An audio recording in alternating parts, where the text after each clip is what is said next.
What's up everybody? Safety is #1 priority. And for this experiment, all we're gonna need is 2 toothpicks. First thing you're gonna do is grab one match like that, between of your 2 fingers like that, and then close it like this.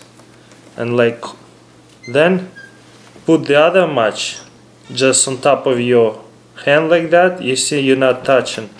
But then look, you're making the toothpick jump just with your mind. Check it out. And here's the solution.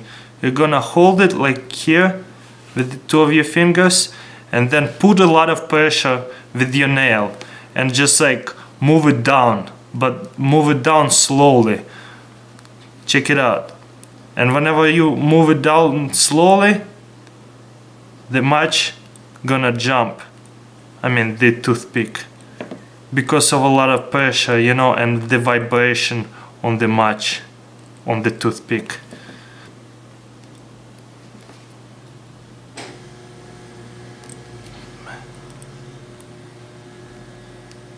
That's it, very simple and cool trick. You can impress some people.